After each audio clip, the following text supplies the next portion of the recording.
Assalamualaikum warahmatullahi wabarakatuh. Alhamdulillahirabbil alamin. Shalatu wassalamu ala asrofil anbiya'i wal mursalin wa ala alihi wa sahbihi ajmain. Amma ba'du.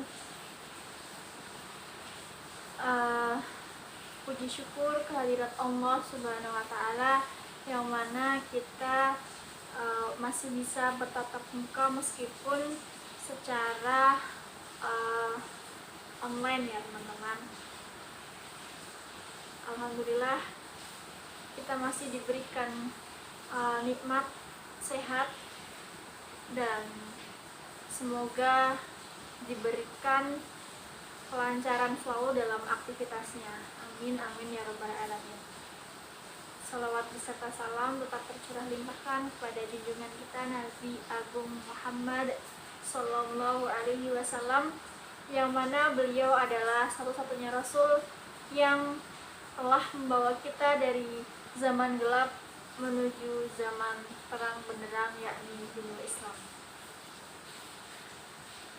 Baik, di sini kelompok kami akan mempresentasikan tentang hukum Islam pada periode kontemporer. Di sini perkenalkan, nama saya Wiwit Musaadah. Saya jurusan Ahwalus Sosiah semester 6, dan ada teman saya yang akan presentasi juga, namanya Muhammad Fajri dan Hasbullah. Baik, mungkin langsung saja. Untuk yang pertama akan dipresentasikan oleh pemateri yang pertama, yakni Muhammad Fajri. Kepada beliau waktu dan tempat dipersilahkan. Assalamualaikum warahmatullahi wabarakatuh. Pengertian hukum Islam kontemporer. Hukum Islam kontemporer merupakan padanan dari masail fikih, maka ada kecenderungan untuk mereduksi pengertian hukum Islam kontemporer kepada wilayah kajian fikih atau isu-isu yang berkembang pada kurun waktu terakhir ini. Misalnya, hal ini dapat dilihat dari berbagai buku secara khusus diberi judul masail fikih atau problematika hukum Islam kontemporer. Dalam buku ini tidak dapat didefinisikan eksplisit mengenai hukum Islam kontemporer, tetapi dengan melihat tema-tema yang diangkat, maka dengan mudah dapat disimpulkan bahwa yang dimaksud dengan hukum Islam kontemporer adalah perspektif hukum Islam terhadap masalah-masalah kekinian kondisinya. Baik pengertian pertama maupun kedua dapat dikatakan merupakan salah satu wujud yang paling nyata dari munculnya kesadaran baru dalam wacana kebangkitan hukum Islam belakangan ini. Fenomena kebangkitan hukum Islam yang lain adalah ditandai dengan semakin maraknya kajian-kajian fikih perbandingan atau dalam kurung fikih mukron. Ada beberapa faktor yang melatar belakangi munculnya isu hukum Islam kontemporer. Pertama, arus modernisasi yang meliputi hampir sebagian besar negara-negara yang mayoritas penduduknya adalah umat Islam. Adanya arus modernisasi tersebut mengakibatkan munculnya berbagai macam perubahan dalam tatanan sosial umat Islam, baik yang mengikuti ideologi, politik, sosial, budaya, dan sebagainya. Kedua, muncullah keadaan baru di kalangan cendekiawan muslim kontemporer untuk menggugat kemapanan sistem hukum barat yang di banyak negara Islam. Ketiga, masih terpukau pemikiran fikih klasik dengan pemahaman tekstual dan parsial sehingga kerangka sistematik pengkajian tidak komprehensif dan aktual, sekaligus kurang mampu beradaptasi dengan perkembangan yang ada. Terima kasih kepada Muhammad Fajri untuk pemaparannya. Selanjutnya kepada saudara Hasbullah untuk pemaparan yang selanjutnya. Waktu dan tempat dipersilahkan. Terima kasih. Bismillahirrahmanirrahim. Assalamualaikum warahmatullahi wabarakatuh. Alhamdulillah, pada kesempatan ini saya akan melanjutkan materi sebelumnya dari rekan saya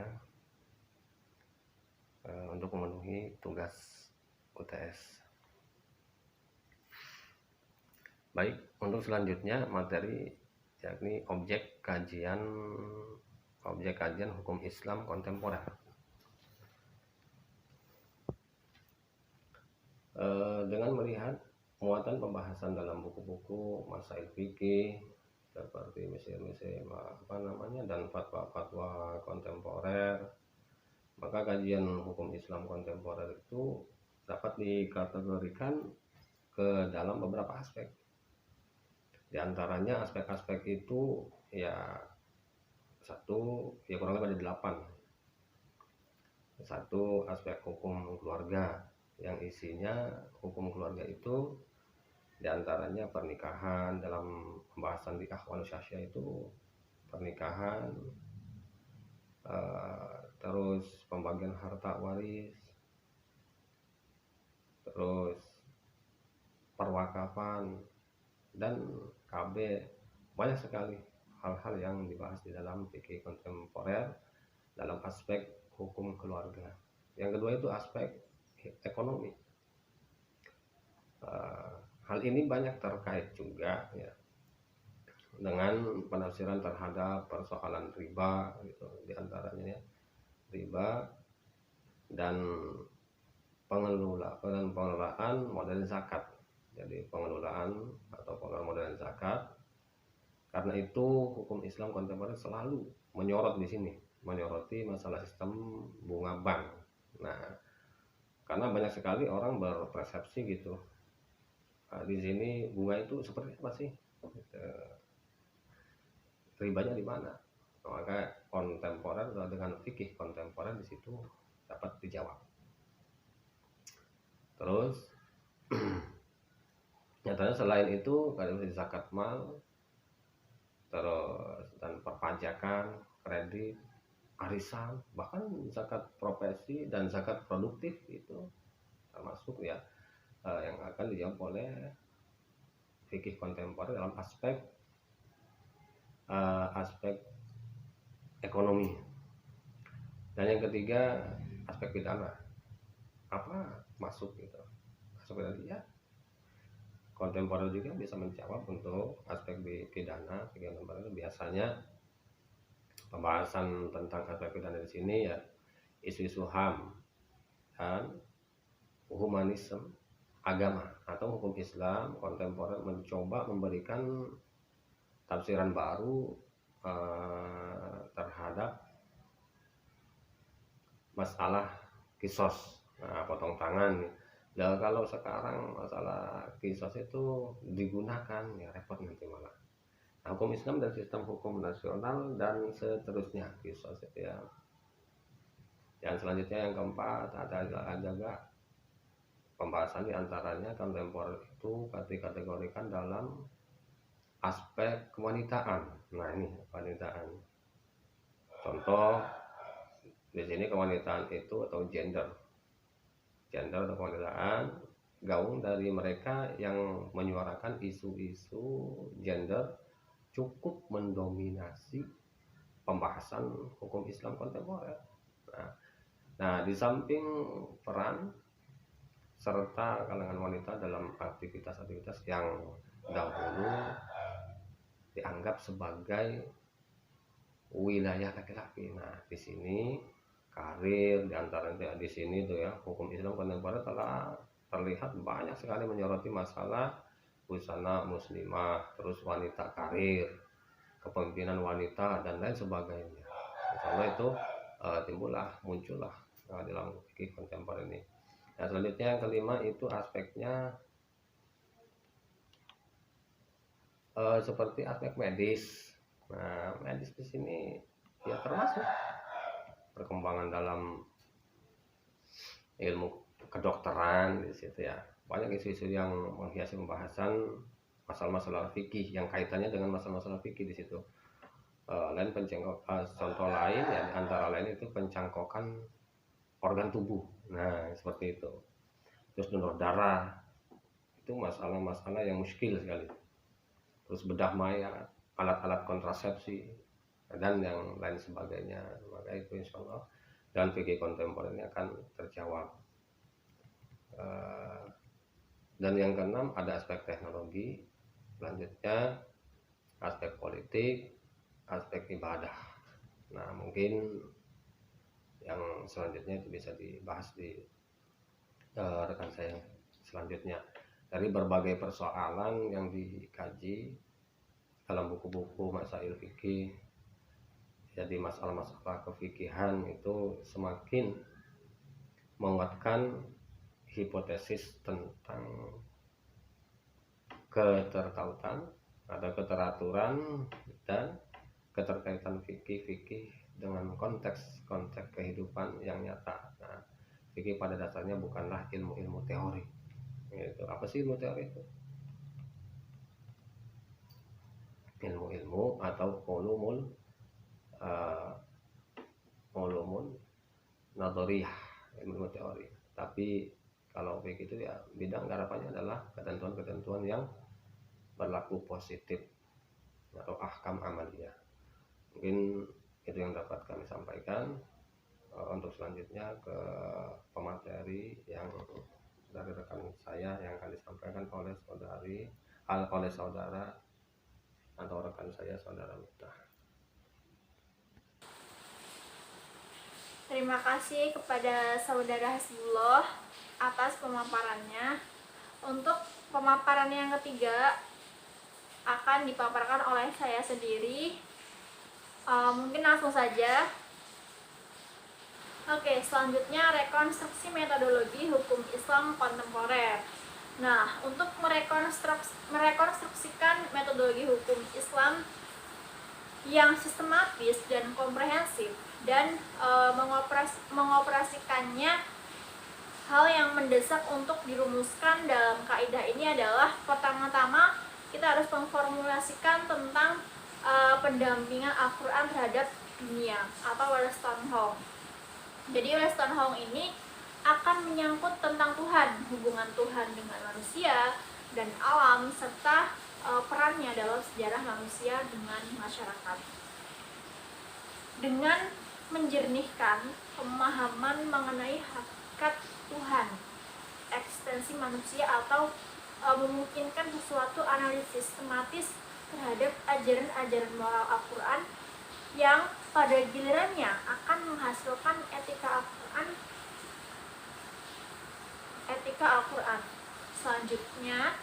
Selanjutnya adalah merumuskan hukum yang selaras dengan kebutuhan kontemporer berdasarkan etika tersebut. Nah, sehubungan dengan perumusan pandangan dunia menurut Al-Quran dan upaya untuk membangunnya menurut Fazlur belum pernah dilakukan dalam sejarah Islam, dan ketidakadaan wawasan yang padu tentangnya telah membawa malapetaka hebat terhadap gagasan rasional, sebab ia memandang upaya di bidang ini merupakan suatu kebutuhan mutlak dan mendesak. Akan tetapi perlu ditekankan sekali lagi bahwa pandangan dunia terhadap Al-Quran ini terkait cara urbanisasi dengan etika Al-Quran dan formulasi hukum. Hal ini dikarenakan sebagaimana telah disinggung tadi ya, hanya dengan menjernihkan pengertian terhadap pandangan dunia Al-Quran, barulah etika Al-Quran sebagai sumber formula hukum Islam kontemporer dapat dibangun. Dengan kata lain, etika Al-Quran memiliki basis nyata dalam pandangan dunia tersebut. Bahkan lebih jauh lagi, bagian-bagian metafisis Al-Quran ini merupakan latar belakang bagi elaborasi yang koheren atas pesan-pesan Al-Quran di bidang moral, sosial, dan legal. Tugas kedua dalam operasi metodologi hukum Islam yang sistematis dan komprehensif itu adalah penyusunan etika Al-Quran yang sistematis sebagaimana mengenai pandangan dunia Al-Quran. Upaya penyusunan etika Al-Quran baik secara sistematis ataupun sebaliknya oleh kaum muslim yang belum pernah dilakukan itu.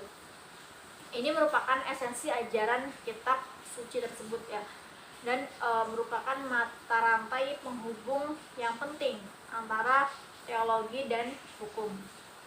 Memang benar bahwa Al-Quran cenderung mengkonkretkan hal-hal yang bersifat etis, membungkus hal-hal yang umum ke dalam perintah-perintah legal atau kuesi legal. Akan tetapi hal ini tepatnya merupakan pertanda dari semangat moral Al-Quran bahwa tidak hanya puas dengan proporsi-proporsi etis yang dapat direalisasikan, tetapi mendesak untuk menerjemahkan ke dalam paradigma-paradigma yang aktual. Walaupun demikian, Al-Quran selalu menjelaskan tujuan-tujuan atau prinsip-prinsip yang merupakan esensi hukum-hukum atau hukum-hukum gitu. Akibatnya, ketiadaan rumusan etika Al-Quran ini menjadi teologi dan fikih tidak pernah terkait secara organis antara satu dengan yang lainnya dalam sejarah Islam. Sekalipun teologi mengaku secara pembela asumsi-asumsi hukum dan menjustifikasi fikih, namun dalam kenyataannya ia tumbuh dan berkembang dengan bebasnya dari fikih dan terkadang juga berlawanan dengan dasar-dasarnya yang asasi gitu. Bahkan lebih jauh ketiadaan formulasi sistematis ketika Al-Quran dan ketegaran pada fuqaha dalam berpegang secara harfiah pada ayat-ayat individual telah membuat hukum-hukum seringkali dirumuskan dari ayat-ayat Al-Quran yang tidak dimaksudkan dalam hukum. Nah, ayat-ayat ini jelas mengandung pengertian moral bahwa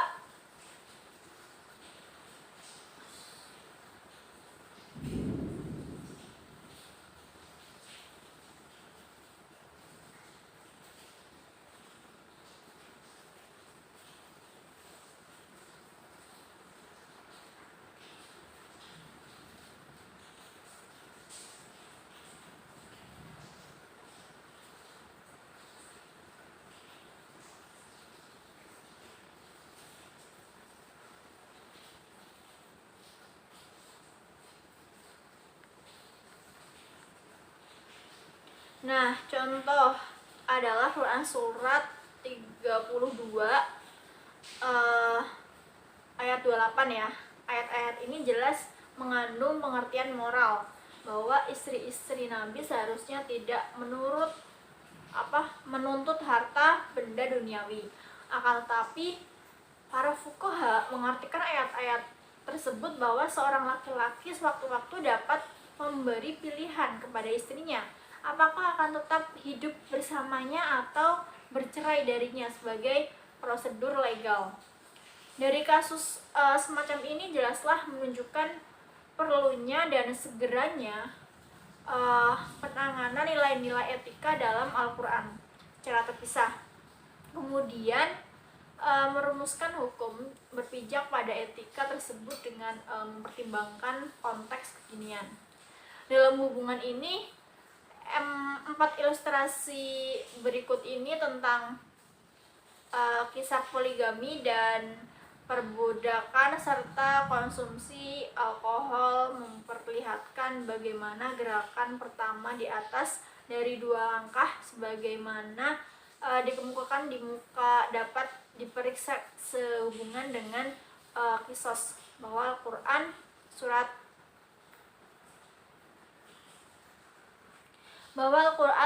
2 ayat 178 memperkuat hukum pembunuhan yang telah berjalan dalam masyarakat Arab pra-Islam. Solusi spesifik Al-Quran ini memberi kebebasan kepada keluarga korban memilih antara menuntut balas kisos atau meminta sejumlah uang ganti rugi atau diat. Di samping Al-Quran juga menambahkan pengampunan atau pemberi maaf dari keluarga korban yang dipandang sebagai kebajikan bernilai tinggi gitu. Kemudian solusi Al-Quran ini memandang pembunuhan sebagai kejahatan terhadap keluarga, sehingga keluarga tersebut bisa menuntut diat. Akan tetapi di tempat lain ketika berbicara tentang pembunuhan yang dilakukan oleh Qabil terhadap Habil, keluarga putra Nabi Adam ya, Al-Quran menyatakan untuk atas alasan-alasan inilah kami tetapkan bagi Bani Israel bahwa barang siapa membunuh tanpa hak, yaitu membunuh seseorang yang tidak bersalah, maka seakan-akan ia telah membunuh seluruh manusia. Dan barang siapa menyelamatkan kehidupan seseorang, maka seolah-olah ia telah menyelamatkan seluruh manusia. Nah, ayat ini jelas telah menjadikan pembunuhan suatu kejahatan terhadap manusiaan, bukan terhadap keluarga korban. Dengan demikian, solusi Al-Quran dalam surat 2 ayat 178 harus dimasukkan ke bawah prinsip yang memandang pembunuhan sebagai kejahatan terhadap kemanusiaan. Sementara poligami dalam Quran surat 4 ayat 3 menjelaskan bahwa masalah ini muncul dalam konteks gadis-gadis yatim. Di dalam Quran surat 5 ayat 2, Quran mengutuk penyalahgunaan kekayaan anak-anak yatim oleh para wali. Tema semacam ini telah dikemukakan Al-Quran sejak di Mekah. Jadi tema semacam ini telah dikemukakan Al-Quran sejak di Mekah. Dalam Quran surat 6 ayat 152, dan lebih ditekankan lagi pada periode Madinah. Selain itu, Al-Quran menyatakan bahwa agar tidak terjadi di penyelewengan harta gadis-gadis yatim, para wali harus berlaku adil gitu. Jadi Quran surat 4 ayat 3 penafsirannya semacam itu. Nah, penafsirannya semacam ini. Didukung oleh keterangan Quran surat 4 ayat 127 yang mungkin turun lebih awal dari Quran surat 4 ayat 3. Jadi ketentuan untuk berlaku adil sebagai syarat berpoligami kembali ditekankan dengan menegaskan bahwa adalah mustahil untuk berlaku adil di antara istri-istrinya. Jadi dalam kasus poligami tersebut, klausa mengenai berlaku adil harus mendapat perhatian dan ditetapkan memiliki urgensi yang lebih mendasar daripada klausa spesifik yang mengizinkan berpoligami. Tuntutan untuk berlaku adil dan wajar merupakan salah satu tuntutan dasar keseluruhan ajaran Al-Quran. Lebih jauh lagi adalah bahwa Al-Quran berkehendak untuk memaksimalkan kebahagiaan hidup keluarga, dan untuk tujuan dinyatakan bahwa suatu perkawinan monogami secara normal adalah ideal. Akan tetapi tujuan-tujuan ideal moral ini harus berkompromi dengan kondisi aktual masyarakat Arab pada abad ke-7 dulu ya, dimana poligami berangkat dalam tegar sehingga secara legal seketika karena akan menghancurkan tujuan moral itu sendiri. Setidaknya dan tampaknya memang benar bahwa kebolehan berpoligami adalah bidang legal, sedangkan sanksi-sanksi yang ditetapkan di atasnya adalah dalam bentuk ideal moral yang masyarakat berpoligami dalam seketika secara legal. Sedangkan kasus perbudakan juga berjalan paralel dengan poligami secara legal. Al-Quran menerima institusi perbudakan karena kemustahilan untuk menghapuskan secara seketika.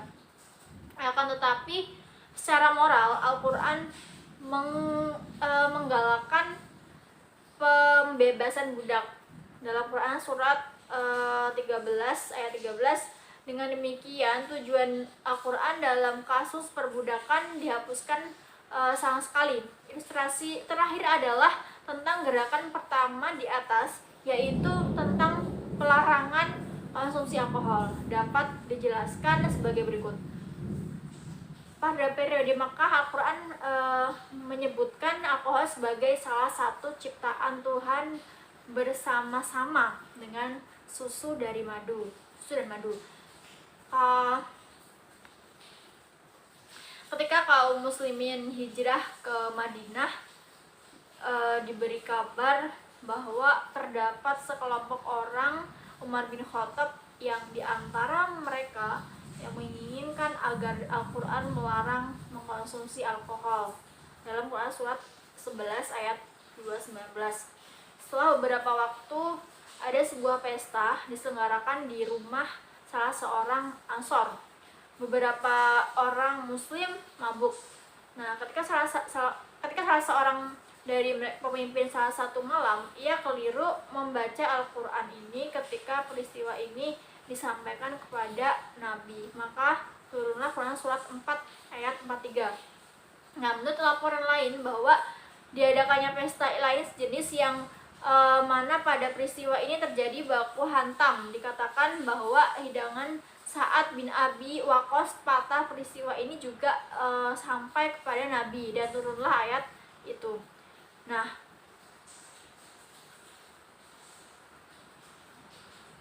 yang kemudian ada penyempitan disahkannya dalam 2 ayat berikut. Jadi Quran surat 2 ayat 219 dan Quran surat 4 ayat 43, dan akhirnya deklarasikan sebagai perbuatan setan dan kekejian. Nah, keempat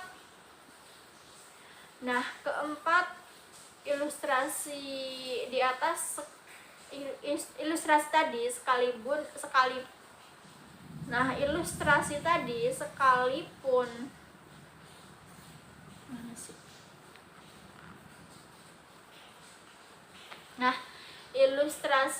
sekalipun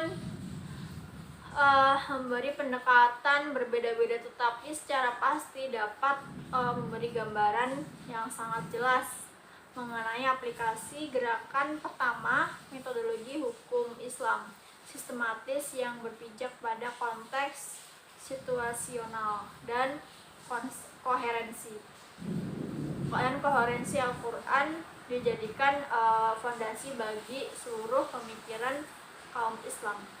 Apabila formulasi etika Al-Quran telah tergarap selaras dengan langkah-langkah yang telah dikemukakan itu, maka tugas selanjutnya adalah menumbuhkan etika Al-Quran tersebut ke dalam konteks konkret sosial historis dewasa ini. Di sini gerakan kedua yang telah digariskan dalam gerakan gandanya bekerja. Penumbuhan ini sebagaimana telah disinggung meliputi modifikasi aturan-aturan lama selaras dengan situasi kekinian, asalkan tidak memperkosa prinsip-prinsip yang telah disistematiskan ke dalam etika Al-Quran, serta pengubahan hal-hal yang ada dalam situasi dewasa ini. Namun sebelumnya situasi dewasa ini perlu dikaji secara kritis, politik, sosiokultur, dan sebagainya terlebih dahulu demi keberhasilan penumbuhan etika Al-Quran tersebut. Proses penumbuhan tujuan-tujuan atau prinsip-prinsip Al-Quran dan Sunnah, perilaku aktual Nabi dengan cara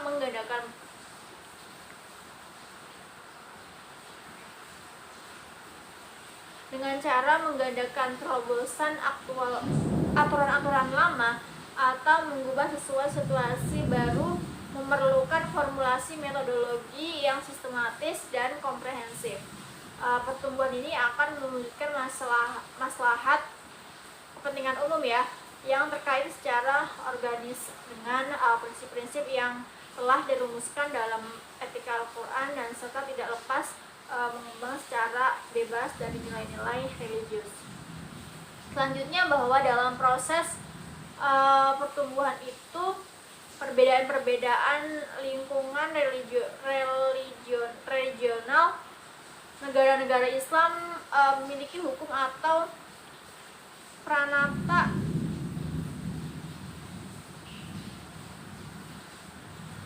Pranata Islam yang bercorak lokal selaras dengan situasi dan kondisi negara itu.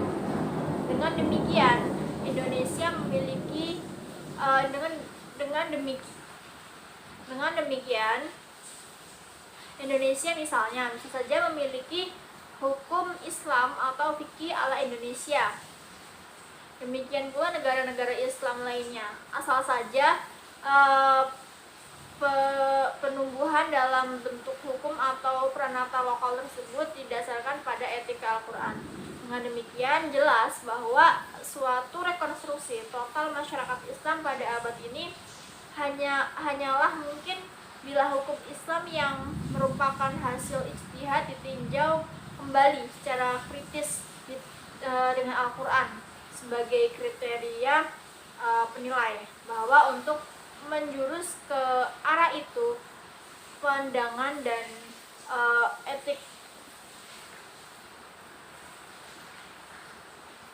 pandangan dunia dan etik Al-Quran itulah yang diharapkan untuk dijadikan fondasi bagi seluruh pemikiran hukum Islam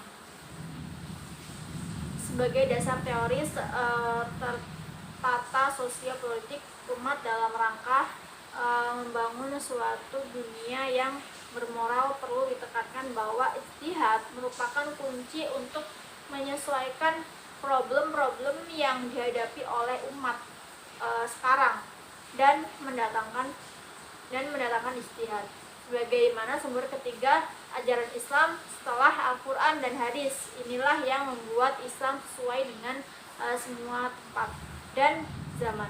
Hal ini telah dibuktikan bahwa para ulama dan berbagai bidang ilmu keagamaan yang sains pada zaman keemasan Islam, karena kompleksnya itu masalah-masalah keagamaan yang dimunculkan oleh kemajuan ilmu pengetahuan dan teknologi modern, masalah-masalah yang dihadapi oleh para ulama pada abad ke-19 apalagi pada abad ke-20 berbeda dengan masalah-masalah yang dihadapi oleh ulama mujtahid sepuh abad yang lalu. Pada masa itu selain ilmu dan teknologi belum berkembang pesat seperti sekarang, sehingga seorang ulama dapat menguasai berbagai bidang ilmu yang ada pada zamannya. Contohnya jelas tentang hal ini adalah Ibnu Rushd yang pada dirinya melekat predikat faqih atau alim dalam hukum Islam.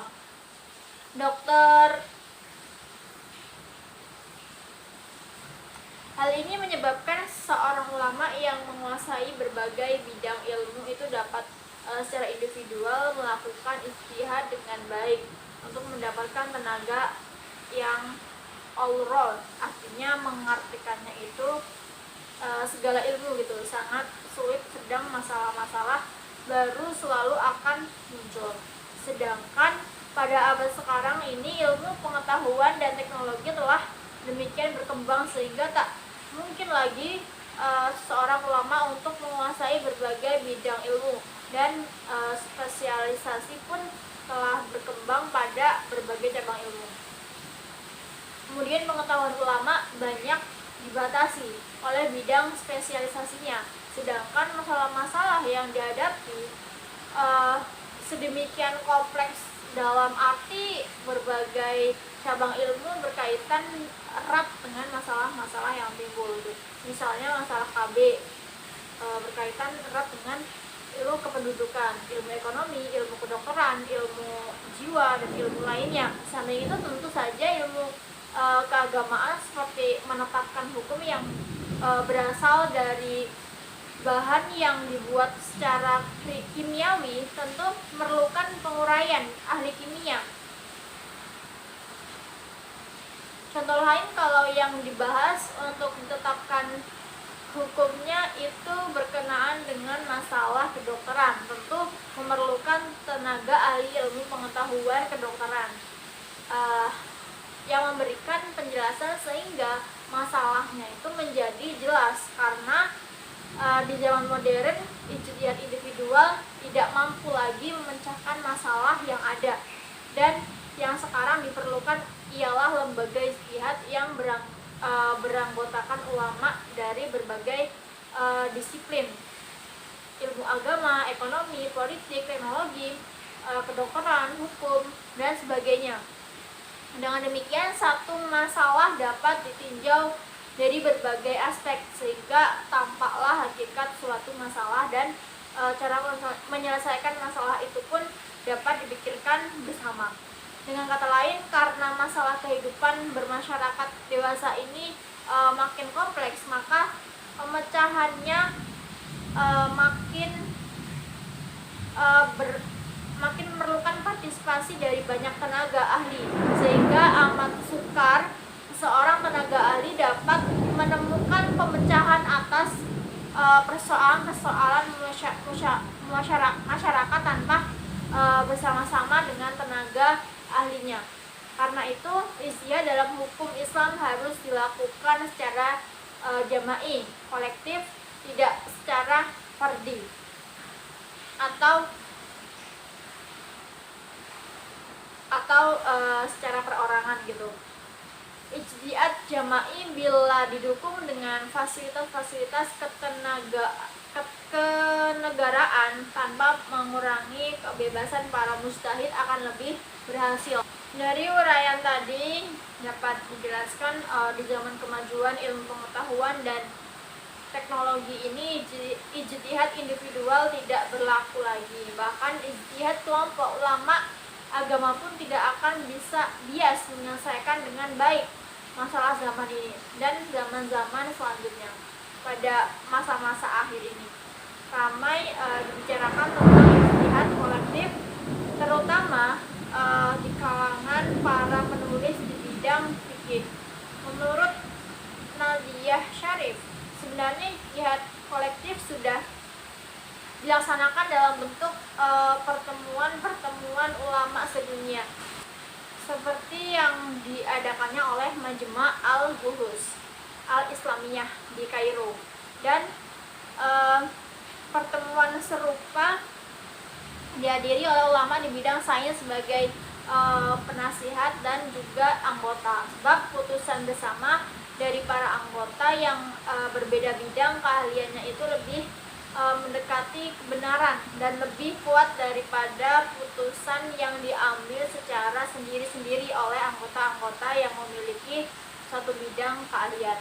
Nah, di masa ini sebenarnya yang paling diperlukan di dunia Islam bukanlah lembaga ijtihad kolektif yang bersifat internasional, tetapi lembaga ijtihad kolektif yang bersifat nasional. Sebab masalah-masalah keagamaan yang muncul di zaman kemajuan ilmu pengetahuan itu dan teknologi tidak dapat sama. Di samping beragamnya penafsiran dan pengalaman agama di negara-negara Islam yang beraneka ragam, karena untuk memahami dan mencari penyelesaian atas suatu masalah yang sesuai dengan keadaan umat bersangkutan ialah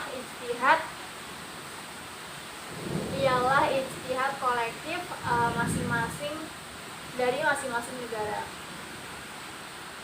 Baik, mungkin hanya itu dari kami, kurang lebihnya mohon maaf. Wallahul muwaffiq ila aqwamit thoriq. Wassalamualaikum warahmatullahi wabarakatuh.